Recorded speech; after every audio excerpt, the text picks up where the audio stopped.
2 days earlier, a package arrived on U.S. soil. From the outside, it looked ordinary, a shipment like any other coming through international cargo. But two seasoned officers at U.S. Customs and Border Protection, this wasn't just a box. At a federal facility near JFK, Agent Coleman, seasoned narcotics investigator, lowered his voice as he addressed his team. Coleman. "All right, let's bring it inside and go easy opening that box." Inside the parcel were 3 metal pistons, the kind you'd find inside an engine block. But one of them had already raised red flags. Agent Torres, tapping the steel casing with a gloved hand, nodded. "One's been drilled and tested. Positive for cocaine. We've got 2 more that haven't been opened up yet." The room went quiet. The agents knew the drill. Traffickers didn't waste space. These weren't spare parts. They were payloads. Coleman were probing all 3. It's not unusual to find mixed loads. Coke in one, heroin in another, even fentanyl. If it's in here, we'll find it. Each piston felt like a puzzle. Bolted, sealed, possibly rigged. Designed to resist X-rays and hands. Agent Rivers, the unit's mechanical expert, squinted as he rotated one of the pistons. "If it's threaded, we'd pull it out like a dent puller. But this isn't giving." The team paused, each man doing mental math, trying to picture how traffickers had hidden the product, and how they could safely get it out without exposing themselves to deadly dust. Because what looked like coke could easily be laced with fentanyl. A dose as small as a grain of rice could be lethal. Rivers, they're creative. We have to be smarter. Meanwhile, across the airport at Terminal E6, another team was in motion.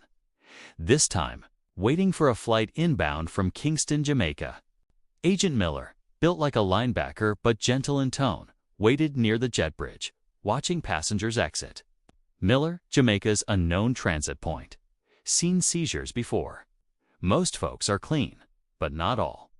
A lone passenger stepped into view. Mid-40s, travel-weary, noticeably nervous. "Miller, hey, how you doing? Traveling alone?" The man's answers came slow, vague, shaky. His story: he'd gone to Jamaica to visit his mother. But when Agent Miller probed for details, where she lived, how many bedrooms, who else lived there, the man's confidence cracked. Miller, he's off. Stories not lining up. The decision was made. He'd be taken down to passport control for further questioning. And his bags? Opened piece by piece. But that was just the beginning. In a back room beneath JFK's buzzing terminal, the interview had just begun. Agent Miller sat across from the Jamaican passenger.com, but focused. The man shifted his weight in his chair, unable to maintain eye contact. Miller: "How many bags did you bring to Jamaica?" Passenger: "1. A green carry-on, but the bag he returned with wasn't green. It was black, large. Too large for a carry-on. Suspiciously new." Miller: "Where'd you get this one?" Passenger: "My mother. She bought it for me." Miller: "When?" Passenger: "She had it waiting when I got there." The lie practically fell apart in the air. How did his mother know in advance that his old suitcase would be damaged before he even arrived? Miller: "Your mom must really know you well. So well she predicted your suitcase would rip before you even packed it." The man didn't respond. He couldn't. Miller knew the look. This wasn't someone coming home from vacation. This was a courier. Nervous, caught in a lie. He signaled to the search team to start an intensive inspection of the bag. Something wasn't right. Meanwhile, back in the cargo unit, Agent Coleman's team had fully dissected the pistons. Each one, without fail, contained cocaine, packed carefully inside layers of plastic, carbon paper, foil, and more. Coleman, this is smart work, took time, precision. They expected CBP to give up halfway through, but CBP didn't give up. A total of 2 to 3 kilos of cocaine had been retrieved, now destined for controlled delivery. They weren't just seizing product. They were going after people. Cut to a loading dock where officers prepared the original packaging. Thomas, don't destroy the box. Keep it looking untouched. This was the trick. They would deliver the package exactly as it looked, just like any other day. Only this time, the buyer wouldn't walk away. He'd be walking straight into handcuffs. Back in the warehouse, Agent Torres worked another angle. A package from Guatemala had triggered suspicion. Inside, cowboy boots. Heavy ones. Too heavy. He sliced the sole of one with a probe. White powder oozed out. Torres. Yup, cocaine. The boots had been glued shut, tightly sealed, likely at origin. Removing the drugs would destroy the shoes, and possibly the product inside. They left it as highs. Instead, like the piston parcel, this one would go undisturbed, rerouted to Maryland, where agents would await its final recipient. 2 operations, 2 different methods of smuggling. One shared objective: deliver the trap. Watch who takes the bait. Before sunrise, in a nondescript van parked on a quiet New York street, federal agents reviewed their plan. The target: a residential home near a dead end. The mission: deliver the piston-laced parcel as if nothing had ever happened. The goal: catch the recipient in the act. Agent Warren.com, but intense, briefed his team one last time. Warren: we execute slow, quiet, controlled. If they take the package inside, we move. Weapons, narcotics, and the unknown. All possible on the other side of that door. Their undercover officer, codenamed Uncle, stepped out, parcel in hand. He approached the porch like any routine courier. A few houses down, a second team waited, hidden in vehicles, eyes locked on the house. Warren, Uncle, is live. He's knocking, and then the signal. The moment they'd prepared for. Sirens blared. Doors slammed open. Officers, police.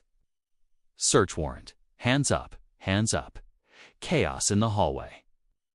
Movement upstairs, but within seconds, control. 2 women were found inside. One had accepted the package.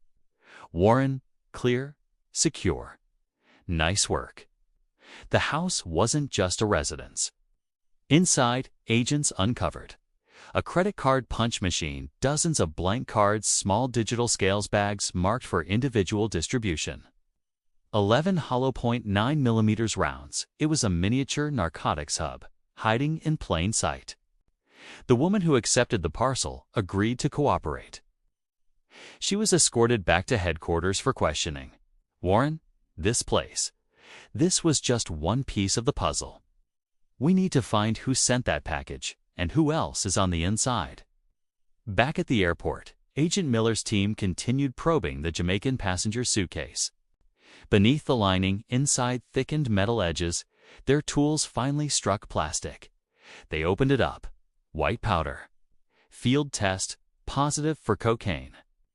Miller, you're under arrest for importation of narcotics into the United States. The passenger didn't fight, didn't deny, just sat there. The suitcase, a gift from his mother, had betrayed him. Meanwhile, back at the mail facility, another agent uncovered cowboy boots. Again, this time from Guatemala. The pattern was growing. Different items, same concealment style, same product. RYAN, it's just a Tuesday. At the airport's forensic testing lab, the Gemini analyzer confirmed what agents already suspected. Cocaine, high purity. International origin. Hidden within everyday items. The Jamaican passenger, now in custody, was turned over to HSI Homeland Security investigations for deeper questioning. His arrest was just one thread in a much larger web. Elsewhere at the terminal, agriculture specialist Ferguson was dealing with a very different kind of threat. Not drugs, but bugs. Ferguson, this right here is a candied citrus from a country with foot-and-mouth disease. To a traveler, it might be a harmless treat. To American farms, it could be devastating.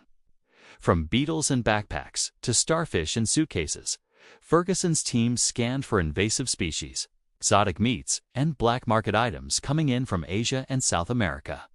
Ferguson. It may sound silly, but I took an oath to protect American agriculture.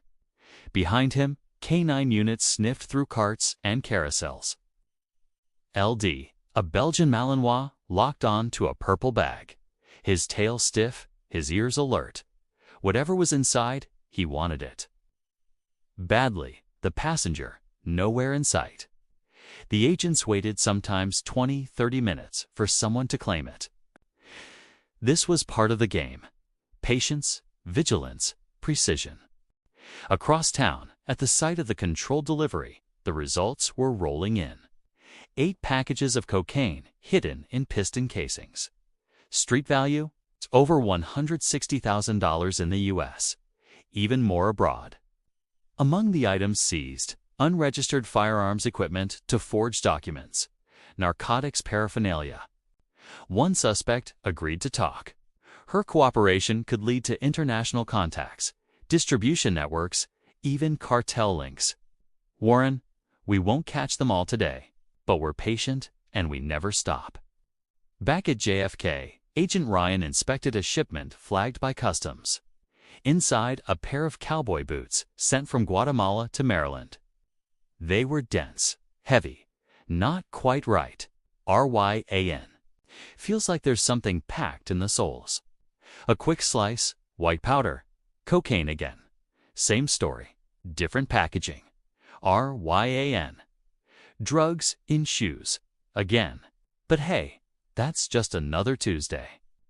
In the last few hours, agents had seized multiple kilos of cocaine, uncovered a fake credit card operation, arrested several suspects, protected American borders and agriculture. In the battle against smugglers, every day is a new game of hide and seek. And at JFK, the agents of CBP and HSI always play to win. They don't just stop parcels, they stop people. And they protect the nation. One suitcase at a time. If you found this story gripping, don't forget to like the video, share your thoughts in the comments. Subscribe for more real stories from the front lines of airport security. Because behind every bag, there's a story waiting to be uncovered.